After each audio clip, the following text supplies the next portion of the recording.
Hello and welcome to Good Reasons to Believe. I'm Daniel Vecchio, and I'm guest hosting on behalf of our usual host, Alan Darley. I'm delighted to be in conversation with Marc Belcastro today.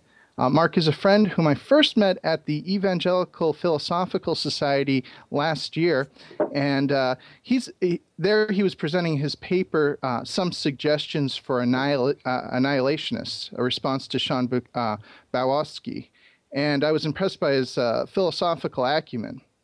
Marc Belcastro is a Christian theist of the Anselmian Trinitarian variety.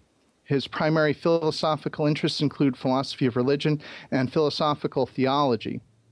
Concerning philosophy of religion, his attention has lately been occupied with two contemporary versions of the cosmological argument, as well as divine command theory. Concerning philosophical theology, he's recently been attempting to develop some work on the Christian doctrines of the Trinity and of final punishment. Marc resides in Dayton, Ohio with his wife, Shelley, and what he describes as his pretty cute dog, Tibby. Now, Marc's going to be talking to us about the contingency argument. But first, Marc, I wanted to ask you if you could tell me a little bit about your faith background. How has the philosophy of religion played a part in your faith formation? Thanks, Dan. My mom tells me that when I was 3, I was watching a Billy Graham crusade on TV, and during the altar call at the end, I guess I saw people making their way toward the front, and I said I wanted to do what they were doing. So I guess that was perhaps my first move toward theism. A little more seriously, I'm extremely blessed to have grown up in a Christian home under very loving Christian parents. During my upbringing, we were in church as a family, and my sisters and I attended Christian schools. It was probably after leaving college that my faith began to become more individualized, more personalized, or more my own. As I reflected on various philosophical, theological, or otherwise profound questions, I attempted to find answers that were satisfying to me and to develop reasons for holding my views. So I think that's what initiated my spiritual formation and development. I guess with regard to the impact of philosophy of religion, I think it has emboldened me to discuss and share my faith with others, whereas I was previously pretty insecure about conversing with people about my faith, about the rationality for affirming Christian theism. I was terrified that someone would ask a question that I didn't know how to handle, and that's still a very possible occurrence. But I feel a little bit more confident in having reflected on these things beforehand, and feel a little more prepared to discuss that with others. And that sort of helped you with. I'm sorry. Oh, sorry. And that sort of helped you with doubts and overcoming doubts.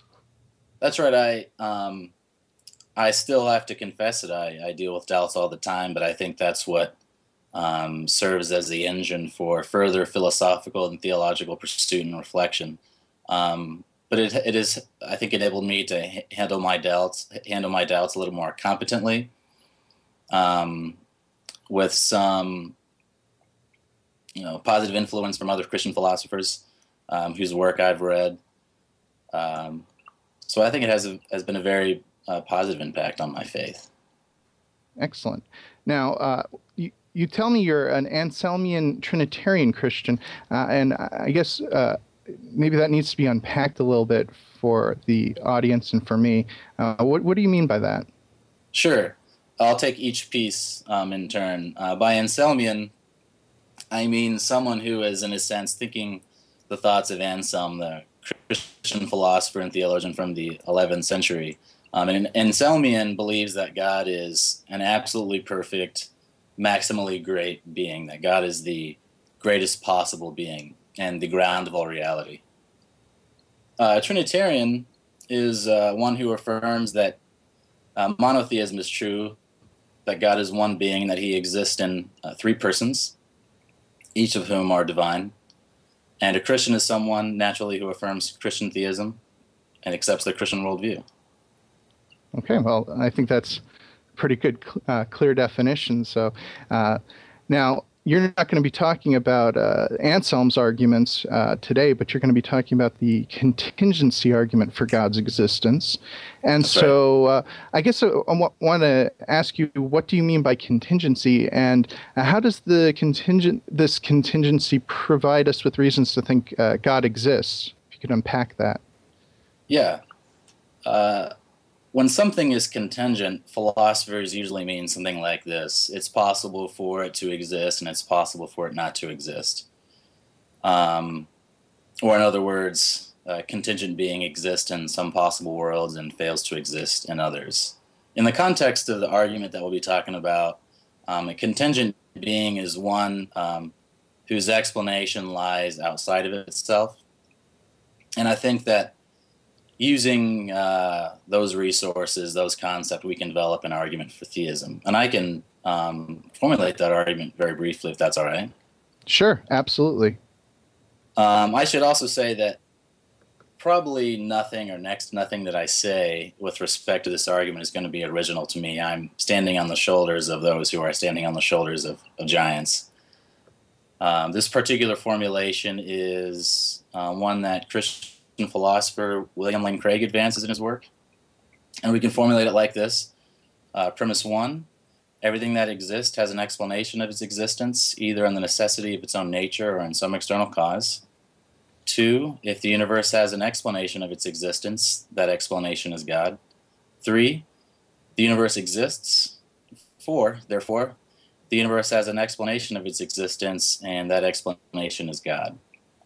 And the argument usually focuses on the contingency of the universe, as is brought out in premises 2 and 3, and attempts to locate an explanation in something transcendent to or beyond the universe, which itself requires an explanation in terms of the necessity of its existence. Okay, yeah, and so I guess we need to talk a little bit about this argument, in particular, what this explanation premise is all about. This is sometimes called the principle of sufficient reason. And I understand that there are many different varieties. The one Leibniz used was considered to be, today, to be a little bit too strong to defend. But which one do you defend? It seems to me that this argument, this particular argument, relies on a version of the PSR, or principle of sufficient reason, which is more modest and weaker than Leibniz's. And it's the one that's enunciated in the first premise. Anything that exists has an explanation of its existence. And we can explain any particular being you wish to choose in terms of the necessity of its own nature or in some external cause. So premise 1, this causal premise, essentially says that there are two kinds of beings, necessary beings and non-necessary beings. A necessary being is one whose non-existence is impossible, or one who exists in all possible worlds. And a non-necessary being is one whose non-existence is possible, and it's a being who exists, or which exists in some possible worlds and not in others. But either way, whichever kind of being you choose, we can explain that existence, and that's the kind of the PSR that this argument requires. So it's not the claim that absolutely everything whatsoever must have an explanation, right? So would you say, for instance, does the principle of sufficient reason, would it apply to God as well, or? Yes, and I think that that's a virtue of this particular principle, is that we don't have to exempt even God himself. The God himself is a necessary being whose existence can be explained in terms of his metaphysical necessity. So the PSR applies to even God himself, and the advocate of the argument in this sense can say that this principle, the PSR, applies to literally everything and doesn't have to worry about explaining arbitrary exemptions. Okay, so it's sort of a universal principle then, and it doesn't depend on any kind of exclusions or anything like that. Now, do other cosmological arguments depend on the principle of sufficient reason?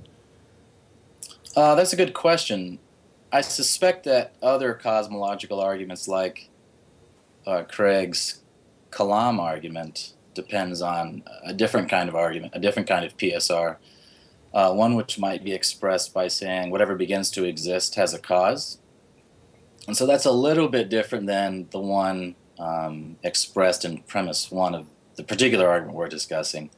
So it does seem like cosmological arguments in general will require a PSR of some sort to varying degrees of strength or modesty. Okay. Now, I do have some questions about this argument still. Now, the universe, it said that the universe includes everything that exists. I mean, that's sort of what the definition of universe is. It would be everything. So isn't it incoherent to request an explanation of the universe in terms of something external to it? I mean, what could be external to everything? Yeah, I think that we can identify a problem with the objection and the way that it's articulated. The problem is that the universe is defined as everything which exists, and that there's nothing external to or transcendent to the universe. Such a question would seem to beg the question in favor of atheism, or beg the question against theists. The theist doesn't believe that the universe is constituted by everything that exists. It thinks that there are some things besides the universe. So we can't simply assume, without argument, that the universe just is or includes everything which exists. Otherwise, we're just assuming that atheism is true, which is, I think, unjustified. So, so the theist then is operating with somewhat of a different understanding of how to define universe. Then, okay. So then the theist is saying essentially there's something that transcends the universe and exists prior to it. Okay. And why say that would be God? I guess that goes to the second premise, right? If there's an explanation, then that explanation is God, right? Is that how the second premise is formulated? Yeah, that's right. And I think we can try to motivate the second premise in a couple of different ways. The premise does seem, I think, potentially suspect. We can try to dissipate that feature by saying something like this. Premise 2 is actually the logically equivalent expression of a common atheistic response to the argument. Okay. The common atheistic response will say something like, if atheism is true, then the universe has no explanation. But the logical equivalent of that, or a synonymous expression of that, is, well, if the universe does have an explanation, then atheism is false, which is to say, theism is true. And it's a very close approximation of premise 2. So insofar as the atheist is inclined to think that if atheism is true, the universe has no explanation, that provides an inclination to accept premise 2, the logical equivalent of that. If the universe has an explanation, then theism is true. And I guess we see that in some atheistic philosophers like Sartre and Camus and Nietzsche, that the sort of absurdity of existence at the base of it, if there is no God, is sort of that idea, right? That's right.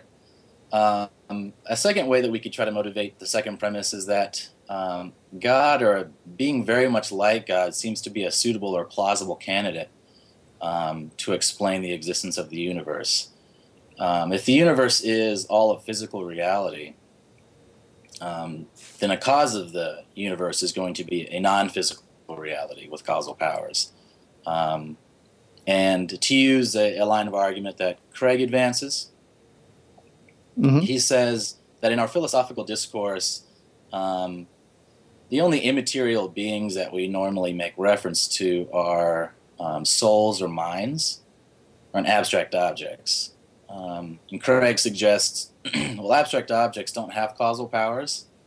They can't cause anything, and nothing can act upon them. So this option is plausibly eliminated. Well, then that leaves an immaterial mind, or unembodied mind or soul. And souls and minds, according to some positions, some dualistic positions about minds, have causal powers. So even if we don't have much to say by way of what a soul or what a mind is, we can perhaps arrive at that option or motivate that option by eliminating the other option, the abstract object option, because such objects don't have causal powers. Minds or souls perhaps do. And this might help us motivate the intuition that God, or a being very much like God, is a suitable candidate to explain the universe. Okay, so mind might be a possibility then. Of course, it does seem to at least depend upon the possibility that minds exist, right? So right. that might have to be further defended, right? Sure, I think that more work can be done and is being done to articulate the portrait of what it is to be a cause of the universe. If the argument is successful, it seems to me that it establishes the existence of a necessary, uncaused, spaceless, timeless, immaterial, enormously powerful, and plausibly personal or agential being. And these are the features which are traditionally associated with the God of classical theism. And so I think it provides some inductive support for the existence of such a God. So timeless and spaceless, because it would have to exist apart from the universe, and enormously powerful, obviously, because it brought the universe into existence, right? That's right. Okay. So while we can't automatically conclude that this is the God of classical theism, we can assimilate this argument into a wider cumulative case on behalf of theism, and perhaps establish or arrive at other properties of the God of classical theism by way of other arguments. So that when we combine them together, we have a portrait of a being which is exactly like or has a very close resemblance to the God of classical theism. Yeah, that was one of the questions I wanted to ask you. That I've heard some object to this argument because it doesn't prove Christianity, or it doesn't prove the Christian God. So your answer to that would be, well, it gives us a good slice of God, or it gives us a case over atheism. Is that how you'd respond then? Yeah, I think it's okay. It's unproblematic if it doesn't establish or prove or give reasons to believe by itself that the Christian God exists, because that really isn't its appointed task. It serves as an argument on behalf of theism, and as a part of a wider or cumulative case on behalf of theism, it forms one part of a larger picture. And once we assemble many more of the pieces, perhaps we can say more things about why this God is plausibly the God of Christianity. Okay, now, can I ask you, I'm going to ask you, I guess, one of the most popular objections to this argument. It comes all the way back from David Hume. He says that basically, if we explain every item in a collection, you've explained the entire collection. So if we explain every part of the universe, everything in the universe, in terms of other things in the universe, then isn't the whole explained by that? And so do we really need to go beyond the universe to a transcendent cause? I think it's a really important question. We can begin developing a way to address the objection by saying, even if each state of the universe is explained by a preceding state, and there was no first state, what happens if we start asking why there are states in general, or why states of the universe exist at all? It would seem to be plausibly circular to say that we can explain the existence of such states by saying that such states exist. So even if we can have local explanations of each state, we seem to lack a global explanation. It still is meaningful to ask, well, why is there anything at all after, or in the spirit of Leibniz? Why is there a universe in which each state is explained in terms of a predecessor? So I think that we still need an explanation there. To express it a little bit differently, suppose we were asking about the existence of zebras, and someone appealed to the existence of zebras to explain their existence. That wouldn't seem to be very rationally or explanatorily satisfying.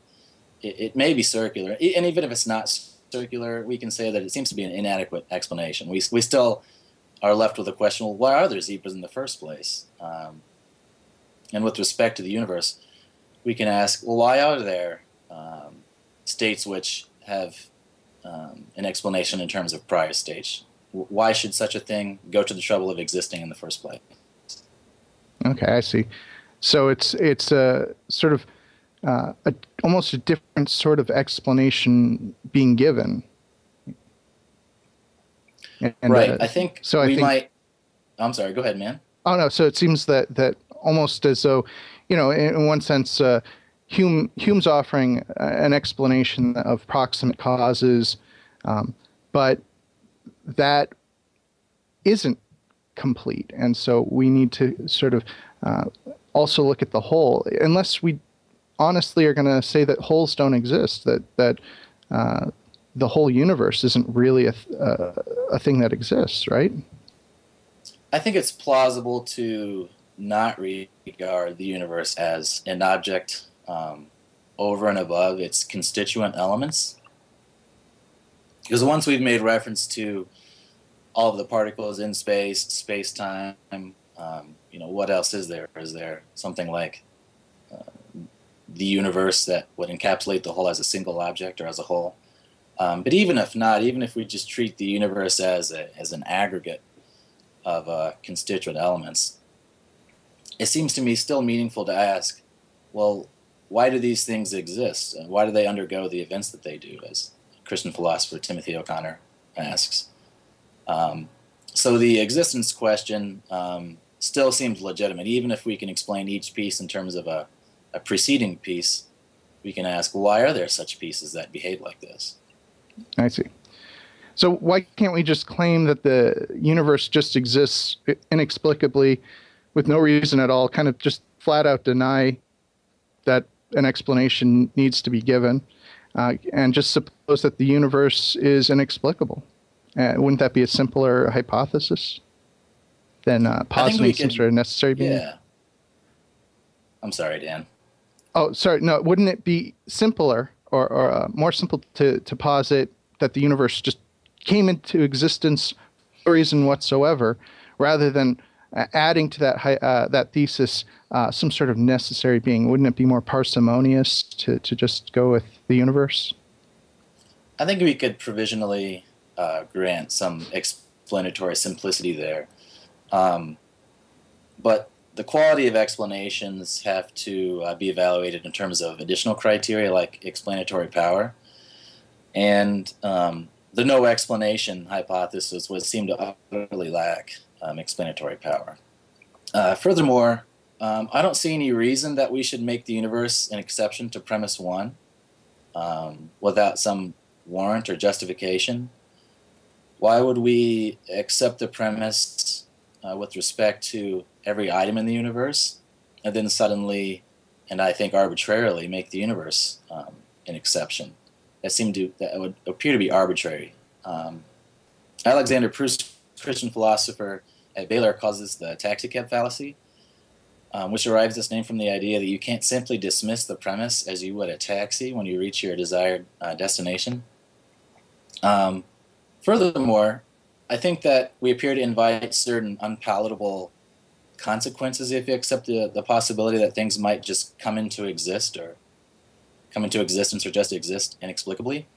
For example, why didn't a star come into existence uncaused in the last week, go supernova, and destroy our solar system?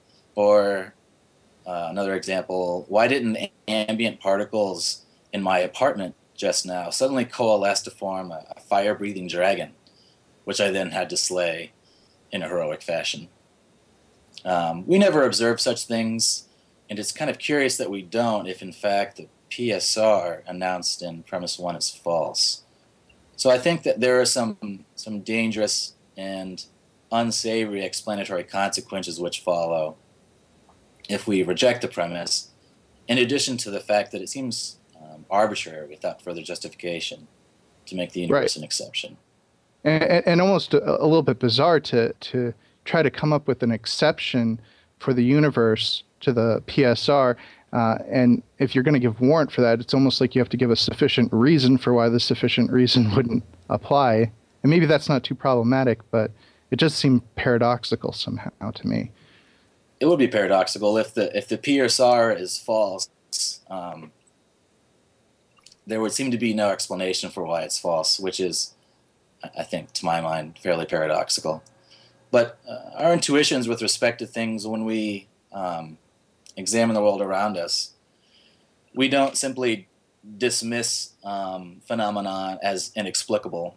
I think that a plausible default epistemic position or posture would be one of explicability, that we should expect that things have an explanation unless we have an extremely powerful reason to think otherwise. And I'm not sure that we have such a powerful reason with respect to explaining the universe's existence. If anything would seem to desperately cry out for an explanation, it would be the sum total of physical reality, the remarkable universe we inhabit.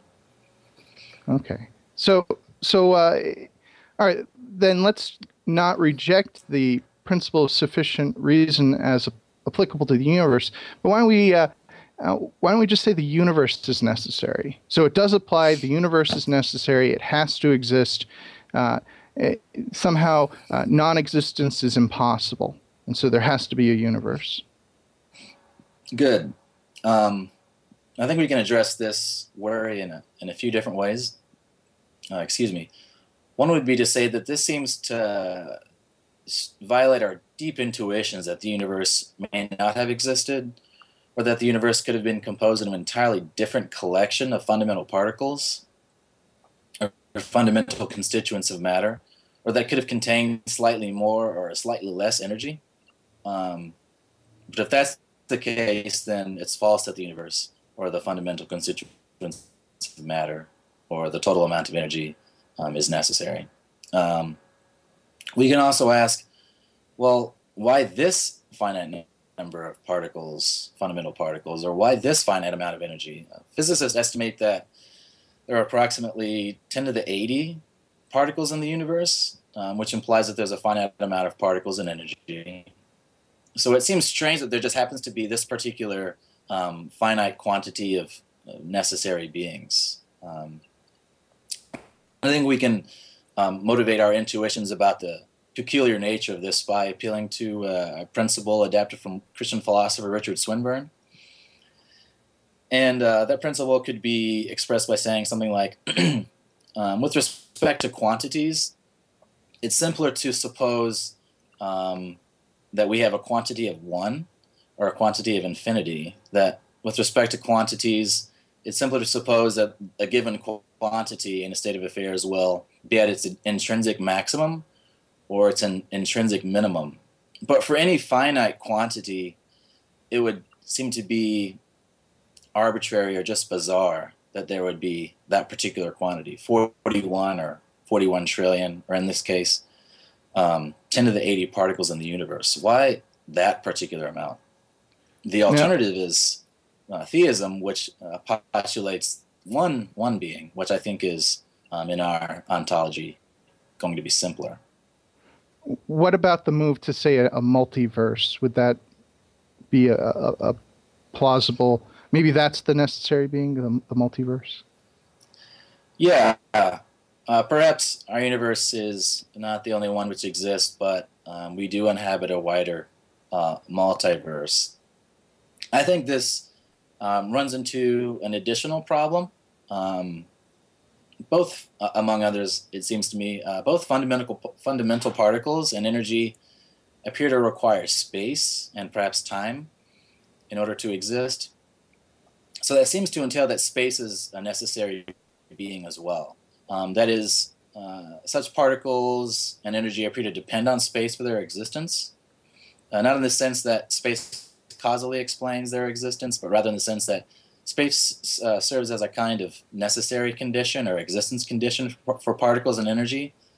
And space, if it's some kind of object or entity in itself, exists independently of particles and energy. There are two different kinds of objects or two different kinds of entities there. But this kind of dependence might be thought to be a peculiar feature of necessary beings. And with respect to the alternative, which theism offers, God is a neatly unified being which can exist independently of any external circumstances, if we think that there are any. And so God doesn't need to depend on anything in addition to himself or his existence. So I think we have a cleaner, purer explanation, or at least a portrait of necessary being with respect to God. All right. Now, we've been talking a bit about how physics might relate to this. Now, some popular new books have come out, Lawrence Krauss, I think, and Stephen Hawking, and they've been claiming that quantum mechanics disproves the principle of sufficient reason, that things can pop into existence for no reason at all, and possibly that the universe just came from nothing. Now, does that demolish this argument? Well, with respect to explaining quantum phenomena, I think it's important to bear in mind that there are a number of interpretations of quantum mechanics, all of which I understand are empirically equivalent. So they have the same data set, but the interpretations differ. Some interpretations are deterministic. Some of them are indeterministic. It seems like most people are favoring the indeterministic approach. So the objection would seem to rely upon there being an indeterministic interpretation, that some indeterministic interpretation is true. But that doesn't appear to be clear yet. But suppose that it is true. Suppose we, in some future physics, we discover that some indeterministic interpretation is the right one. Even still, it doesn't seem to be the case that particles or things materialize into existence uncaused from nothing. I think that's a misrepresentation of the physics here. As Craig would say, the quantum vacuum from which these virtual particles appear to arise from is the sea of fluctuating energy with a rich physical structure and subservient to physical law. And in any case, the emergence of these virtual particles into existence are causally conditioned, or so it seems. Otherwise, we wouldn't be able to replicate them or study them under controlled conditions in the laboratory. So I don't think that the quantum mechanics move is going to undermine the principle of sufficient reason. And in any case, we might prefer a weaker version of the principle of sufficient reason. If we think that quantum mechanics is an insurmountable counterexample, we could embrace a weaker version. And Alexander Pruss and Richard Gale, I believe, have developed a cosmological argument on the basis of weaker versions or different versions of the PSR. Right, I believe so. So their versions, I think, entail, if it's even possible, right, that something has an explanation, then it would follow still. So right. Now, you brought up William Lane Craig, and you sort of developed this out of William Lane Craig's cosmological argument, or his version of Leibnizian cosmological arguments. But he's probably best known for his Kalam cosmological argument. Are these related? Are they similar? How would you assess them in terms of their similarities and differences? One sharp difference between them is that the existence of an infinite past is compatible with the success of the Leibnizian or contingency argument we've been discussing. but it's incompatible with the Kalam argument. The Kalam argument is as follows. Premise 1, whatever begins to exist has a cause. 2, the universe began to exist. 3, therefore the universe has a cause. And part of the defense of the Kalam will be showing that the past is finite as opposed to infinite. But we don't have to worry about that worry, I don't think, in developing and defending the Leibnizian argument. So there is a sharp difference there. One particular similarity is that they both examine the universe or some cosmic feature and attempt to trace an explanation back to a first cause. So both are first cause arguments. The first cause of the Kalam argument would be an argument, or it would be a being which brought the universe into existence at some finite time in the past. The first cause for the Leibnizian argument would be kind of an unsustained sustainer if it turns out that the universe is infinite, that the explanation of the universe is given in terms of an uncaused necessary being. I see. So the Leibnizian version is independent of whether the universe is finite or eternal, or are theories of time that exist. It doesn't really matter. It depends on those facts. Yeah, so that might be a theoretical virtue, or a virtue of the Leibnizian argument, that it can be compatible with a finite or an infinite universe. Some virtues with respect to the Kalam argument might be the relevance of astrophysics and the perceived success of the Standard Model, the Big Bang model of cosmology, which appears to support premise 2 of the Kalam argument, that the universe began to exist.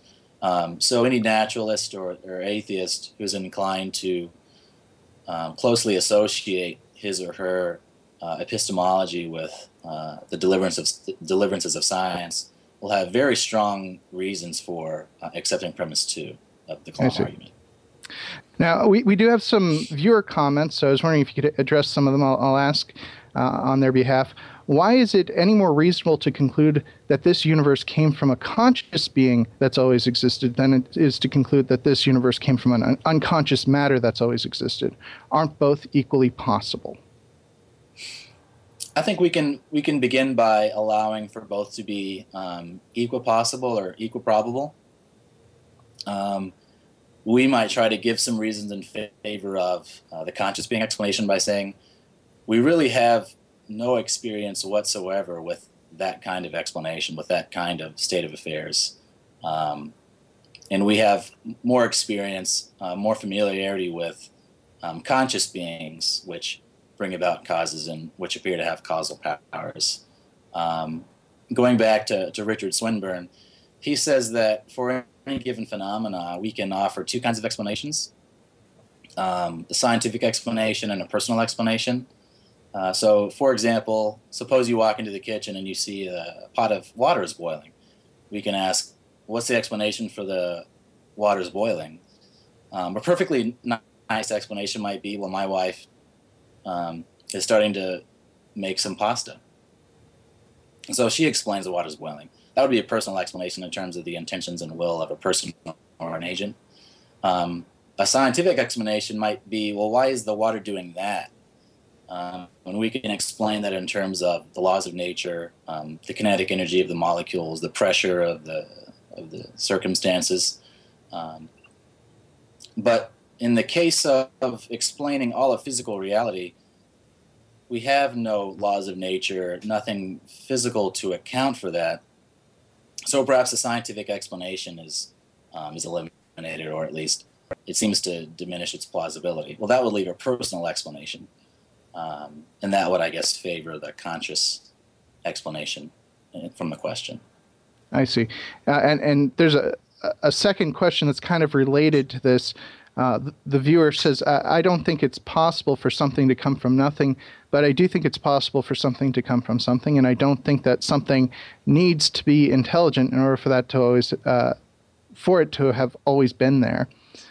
And given an infinite amount of time, I believe it's possible for that something to evolve into anything, even what's around us today. So is that a possibility that if, as long as there's something, it can evolve into anything? And would that be a counter to this argument? I'm not sure that it would. I guess I'm unsure what it means for there to be something which, over the course of time, evolves into something else. But perhaps we can address that question like we did the Humean or David Hume's contention that once we explain each item in a collection, we can explain the entire collection. I think we can still ask, well, why is there a collection in the first place? Why are there such items at all? So we might still ask of the entity or phenomena in question, well, why does that exist? Does it exist in all possible worlds? If not, what explains why it exists in this possible world and not in others?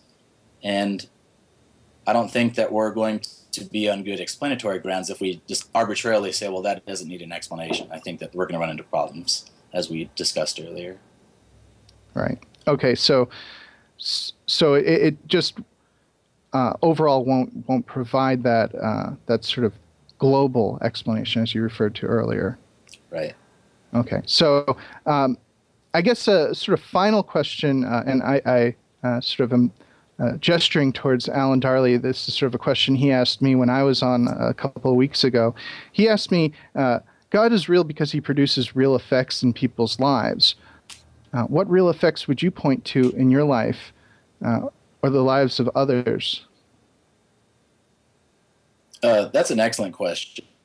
I think that one of the answers which is most important to me and which stands out to me is that God appears to have directed a variety of events from my past to bring me where I am today in ways that I never would have expected or would have even anticipated.